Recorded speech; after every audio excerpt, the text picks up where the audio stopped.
Happy video day, guys. Christina, Brooke here. Today we are finally going to be diving into the brand new release from Urban Decay. So I ordered this right when it came out and it just got to my doorstep. So I decided to go ahead and try it for you guys for the first time. So it is the Urban Decay Wild Greens. And you guys know I am a huge fan of green, and when I saw this was releasing, I had to pick it up. I also had so many of you guys based off of my Make Up Your Mind that said like, yes, I need to see that, and here it is. So today I'm going to be putting it on my eyes. I'll be giving you guys my thoughts. I'll be swatching it for you, and I've got a lot of stuff to go over. I'll also kind of try to see in my collection if there's anything similar. But yeah, so we are definitely going to be diving into this palette today. So if you are new though and you have not subscribed already, don't forget to go ahead and hit the big old subscribe button, join the family, and let's dive into it right now. Alright, so quick little details about the palette. The palette does retail for $44 US. It's available right now at Ulta and also on the Urban Decay website. So inside you're getting 12 different shadows, and they're made with a vegan formula. So they do say that they have wild pigment, radical payoff, and long-lasting staying power. So it's supposed to be wildly clean with no use of silicones. And then in the back, it does say that it is made in South Korea. So now let's go ahead, let's zoom in. I'm gonna go ahead and put it on my lids, and then after we'll do some swatching and I'll give you guys my final thoughts. All right, guys, we are gonna be jumping into the wild greens. I'm so excited to play with this palette, even though you guys witnessed the moment that my palette broke. I will put a little replay. My beautiful shade Fuzz, I actually had to pop it back in here and smush it in because if you guys can see, it literally just fell out. It just fell out. So at least I salvaged it. I don't have as much product as I used to, but I salvaged it. That was sad. It looks to me like that's one of those really interesting shades. Maybe it has a little bit of a shift. It has a lot of glitter in it. It's all over my hand, if you guys can see. So yeah, it's an interesting shade. Maybe it's a little softer pressed, and yeah, it didn't survive transit apparently. So we will forget that happened and we will move on. So we're gonna create a look. I'm actually really excited to play with this. This is green. It has the peaches in it. This is totally my vibe. So I think I'm gonna start off with the color Turmeric. This really pretty peachy tone. Oh. So I'm going to go ahead and use this color all over the top of the lid. So we're going to kind of just use this right here. It's a really pretty color. That's pretty. Okay, then what I want to do is I want to use one of the lighter greens. It looks so much more mint on screen than it actually does in person. That's really funny. But we're going to put this in the inner portion.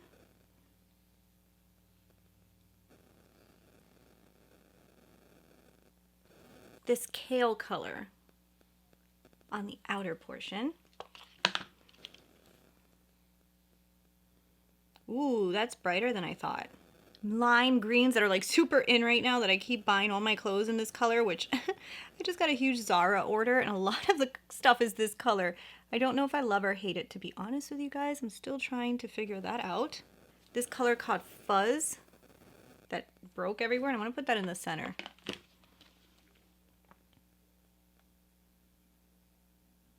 I mean, it's a really cool color. It's like almost like it has a little bit of like peach in it, and it has all these little glitters that are everywhere. And it's really pretty, very soft, but still very reflective.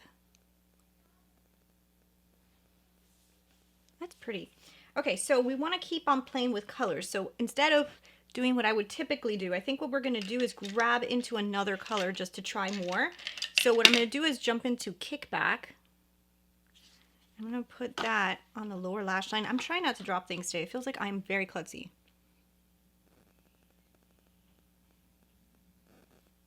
That's a really pretty color too. I think I'm also going to kind of line the upper lash line a little bit with this. I'm just going to add it, like pat it really close to the lash line.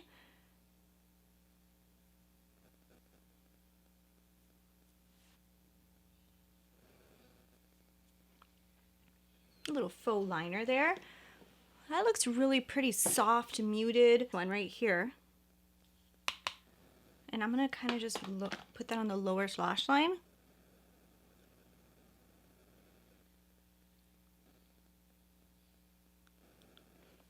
I'm gonna have to do a 5-day challenge with this because I'm already thinking of so many different looks that I could do.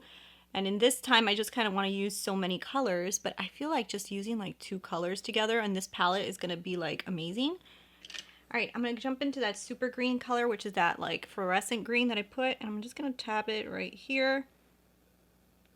Bring it a little bit on the lower lash line.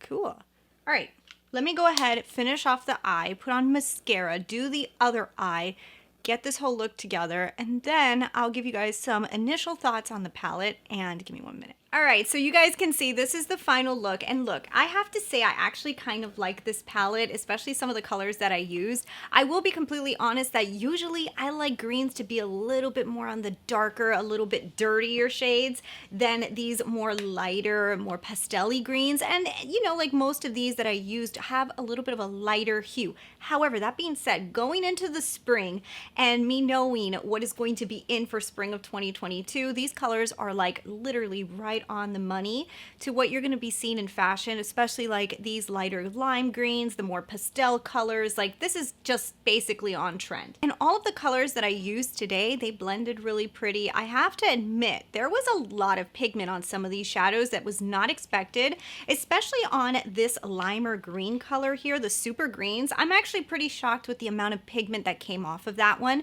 Typically, sometimes with greens, I don't know what it is. Maybe they're hard to formulate. I don't know. I'm not a makeup formulator, but I think that they're hard to formulate because most brands shy away from greens. And I have to say that the quality in here was pretty good. I'm going to go ahead and swatch them for you guys because honestly, I kind of just want to feel some of the shades that I did not get to use today.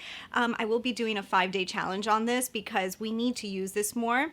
So we'll start off with the first 3 shades. So the first one is called Chill, and this one here is kind of like a metallic white, which I actually like this color. I noticed that in my collection I don't have much of it. The other day I was trying to like swatch a color similar to this and I was like, wow, I don't own this. I thought I owned this like 100 times and I didn't. So then we have Lo-Fi. Lo-Fi, what does that mean? Somebody tell me what that means. Okay, so then we have this brown right here, and this one here is called Kickback. And that's actually a really pretty brown. I did use it today and it blended really nice. Doesn't swatch as good as it actually works, but it is really, really nice. The next 3, we've got Fuzz, Turmeric, and High Vibe.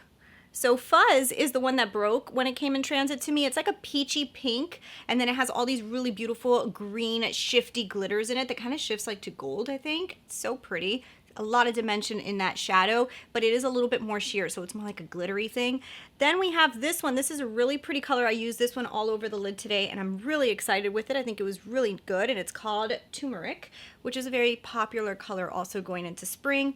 Then we have this color right here, which is more of a pink. I'm actually kind of excited to use this one because it does look like it'll look really pretty mixed with the turmeric shade, and that one there is called High Vibe. So that is the first row. Very pretty. They look more neutrally colors, but these are the colors that go really well with the greens, which we're going to get into. So now we have Earth Side. It has a little bit of like that green going into it, so it's a really pretty color. It does look very earthy, very nice. Then we have Super Green. So this is the real cool green that's super vibrant and very pastel and very cool. So that's what Super Green looks like. I like that one. So then this one's called Pricky.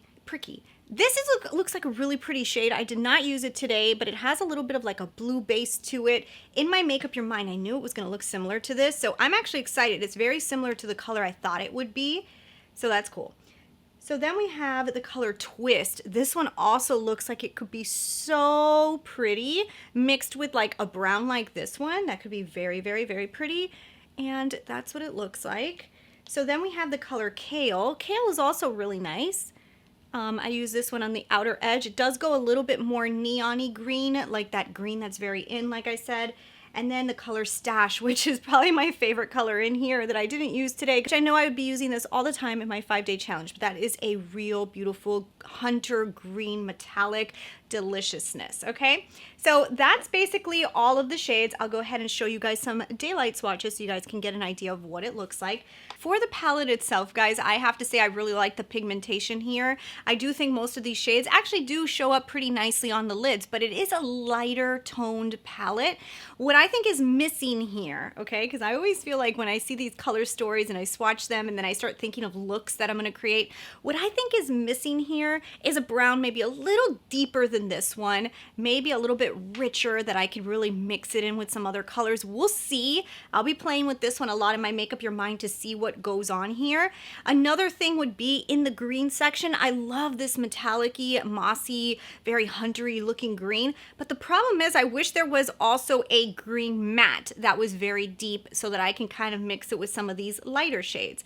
That is just a personal preference. Obviously there's only a certain amount of shades they could put in here, but I do think maybe some of these, like between, you know, maybe even these two kind of transitional shades, maybe we only needed one and they could have put us something a little bit deeper and richer in the green category in a matte. I also think that I'll be able to create some really pretty looks using between 2 to 3 shades. Like I feel like this type of palette is one of those that you don't need to go ham with picking like a bunch of shades. You could probably just do 2 and come up with really beautiful looks. That's what I see with this.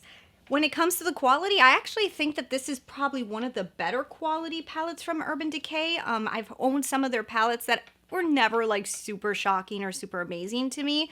I really liked the Born to Run. This one is kind of within that category, a little dustier on the formula side. Like a lot of these mattes are very dusty, but they do come out with like a lot of pigment, so that is good. Being that it's such a light eyeshadow palette, like basically when you put it on, like these colors are very airy colors, they actually come out, they actually show up. I bought a ColourPop palette once that I wanted it to have like this airy kind of color story, and when I put on my lids, everything just blended away and you couldn't see anything. So that's why I could tell like this one at least has that pigment that when you put it on, you're gonna see those light airy shades and they are gonna come through. I'm actually excited with this palette. I do think I'll be able to create some beautiful looks. Is it my ideal green palette of my dreams? Not yet. I'm really hoping that Miss Natasha Denona with the Retro Glam that should be coming out this year, assuming it's going to come out for holiday, that one I really hope has the color story of my dreams. I do think that this is a very pretty color story. I do think I'm going to get a lot of use out of it. I feel like it's missing just a little bit in color selection, but I do think it's a really nice palette, and if you do pick it up, you probably will be very excited. So when it comes to comparisons, like something that looks similar, let me check my collection really quick and see what I can come out with. First up, a palette that has a similar vibe would be this beauty right here, the Cutting Edge from Dose of Colors. You're not getting the exact same thing, and you're obviously getting a lot less shades, but like even the eye look that I have on my lids today, similar thing could be created using this palette. Another one that I have to say, just based off the color story, Miss Natasha Denona Metropolis, there is a lot of similarities between these two. They are not identical, but when you want to come up with similar looks, I am sure you could do something really similar with this. You know, you've got those neon-y looking greens, then you've got the little bit more like mid-tone orangey, like peachy shades. It's not the exact same colors, but then you've also got, you know, your pinky, almost orange colors. You can do something so similar. You don't really have that real dusky green. This is the closest that you're gonna get, but let me tell you, very, very similar. So I think out of all of these, the closest one would be that Metropolis palette, at least in my collection. I think that's the best one. So like if you have Metropolis, you've got something really similar to this. And I will say Metropolis's formula is a lot better. However, there is something very unique about some of the shades in here that you're not getting in Metropolis, like this beautiful blue here. You're not getting like this more transitional grayish earthy tone. So just depends on what you're looking for. But anyways, I hope you guys really enjoyed this video. I will be doing a 5-day challenge with this where I'll be using this palette for 5 days straight to give it to you guys straight, to tell you exactly what I think about this after using it for an entire 5 days in a row. So that is going to be coming very, very soon. Leave your comments down below if you picked up this palette and what did you guys think of it? What's your initial thoughts? Do you love it? Do you think it's missing something? Let your friends know down below. But anyways, I hope you guys enjoyed this video, and I will see you guys in the next one. Bye.